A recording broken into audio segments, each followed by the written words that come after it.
سocona aniga aad waxay ahayd inaan ismeersano ها oo nolosha aan ku wadaagno ها okay maxaa diiday yani waxa u diiday taasna sidee gabadhan aad ula tegaysaa ismeersano adigoo aadan shaqaynin jeebkaaga uu maran yahay gabadhan ay ka warqabto تو هذا شقة كورة الجيران قبل صح وحاجة على شقة كورة هذه إسكندر حتى هنا شقة أبوره وانجلا waan ku salaamay saaxiib waxaan daawaday muuqaal uu bartiisa YouTube-ka soo galiyay Ridwaan Isaaq waxa lagu wareysanayaa laba qof oo isjecel oo lagu kala magacaabo Miss Unsi iyo Cabdi Fitaax waxayna isweydiinayaan su'aalo ku saabsan waxa sababay kala tagooda Ridwaan labadan qof waxa uu ka codsanayaa in si caadi ah u wada sheekaystaan ayna ka hadlaan waxa sababay kala tagooda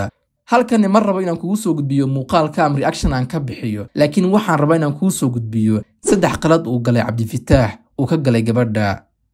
saddexdani qalad waxaan kaaga digayaa in adigana aad samayso intaad xiriir ku jirtid gabadhu aad bay u aqli badan tahay sida aan ka arkayay wareysiga waxayna weydiinaysaa su'aalo macquul gal ah waxayna meesha keenaysay xaqiiqooyin ku saabsan nolosha iyo jacaylka halkan ayaan kugu soo gudbinayaa fadlan dhamayso muuqaalkani aad ayuu kuu caawinayaa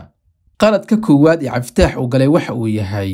kalsooni kuma qabo naftiisa cudurka ugu xun ee qof uu bulshada yimaado in naftiisa uusan ku kalsoonayn sidee buu cid kale ugu kalsoonaan karaa gabadhu way furfuran tahay saaxiibo badan bay leedahay isaga waxa uu taagan yahay soo afjar saaxiibada iska daa la hadlin aniga kaliya igu ekow iyada waxa ka muuqata in wax kasta ay u sameynayso si kalsooni isaga ugu abuurto sawiradiisa ay u isticmaashaa baraha social media ay ku leedahay laakiin wali Cabdi Fitaax uu ka shakisan yahay gabadhan wali ma aaminsana haddii wiil aad tahay ka waran haddii aan kuu soo bandhigo ma shukaansan lahayd gabar uu profile WhatsApp-ka u saaran yahay wiil adigoo aadan weydiinin xitaa haddii aad weydiiso waxay ku dhigtaa walaalkay ama saaxiibkay laakiin wali kalsooni kuma qabtid ilaa aad ogaato qofka waxa uu yahay saaxiib qofkan aad xiriirka jacayl la sameynayso u daa doorashada isaga ayaa iska leh mar waliba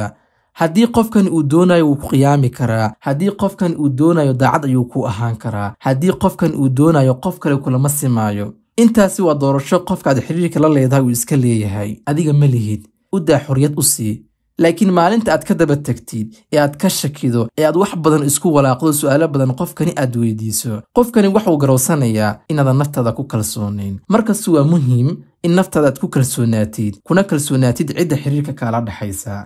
qaladka labaad ee uu galay Cabdi Fitaax waxa uu yahay ee adigan aan kaaga digayo saaxiibada ka mid ma ahan xiriirka jacayl ee qof la sameynaysid qaladka ugu badan ee dadka xiriir jacayl sameeya waa in saaxiibadooda ka qayb galiyaan xiriirkani jacayl ay la socodsiiyaan meesha uu marayo haddii qalad uu yimaadana ay kala tashtaan waxa ay sameyn lahaayeen saaxiibkaa sidaad wax u aragto ma arko saaxiibkaa dareenka aad gudaha ka dareemayso ma dareemayo markastoo aad ula tagto khilaaf taagan oo idinka dhex taagan qofka aad jeceshahay isaga wuxuu ku siinayaa ra'yigiisa u goonida ah sida uu wax u arkayo laakiin markasta suma wanaagsana haddii khilaaf idinka dhexeeyo qofka aad jeceshahay inaad isu imaataan khilaafkaad xalisaan halkaas saaxiibo ka qayb gelin lahaydeen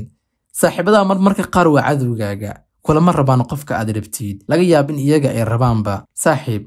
ha ka qayb gelin saaxiibada xiriirka jacayl qof la sameynaysid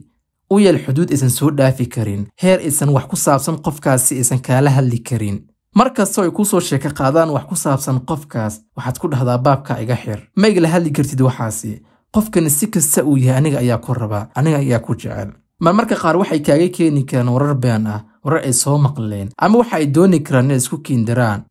saaxiib marka haddii hadalkaasi aad qaadatay qofkan aad ula tagto ka waran maxaa dhici karaa iska jooji dadka aad qaadanaysid hadalkooda aad ula tegaysid qofka aad jeceshahay maskaxdaada maamulo waxaadna ogaataa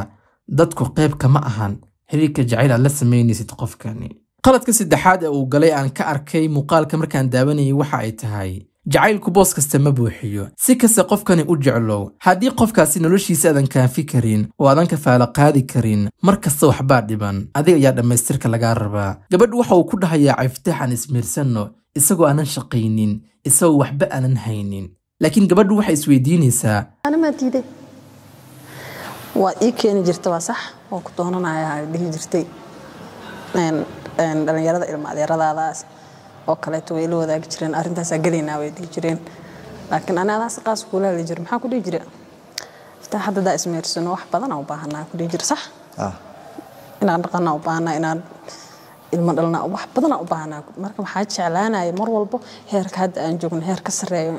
taan gaarno adiga noloshana meel qurxan inay si qurxanna u noolaano heerka hadda joogno heer ka sareeyo taan gaarno markaas ay isguursano cabdifataax waxaan u baahanahay wax badan adigana ma awoodid sidee ayaa nolol qoys u dhisnaa soo ma wacna in hadda heerka aad joogtid aad ka sare martid oo aad shaqaysatid isagu intaa uma cad oo ma fahmaayo wuxuu gabadha weydiinayaa oo ku celcelinayaa aan ismiirsanno ma aqaan wuxuu ula jeedo waxaan isweydiinayaa sidee gabadhan aad ula tegaysaa aan ismiirsanno adigoo aadan shaqaynin jeebkaaga uu maran yahay gabadhan ay ka warqabto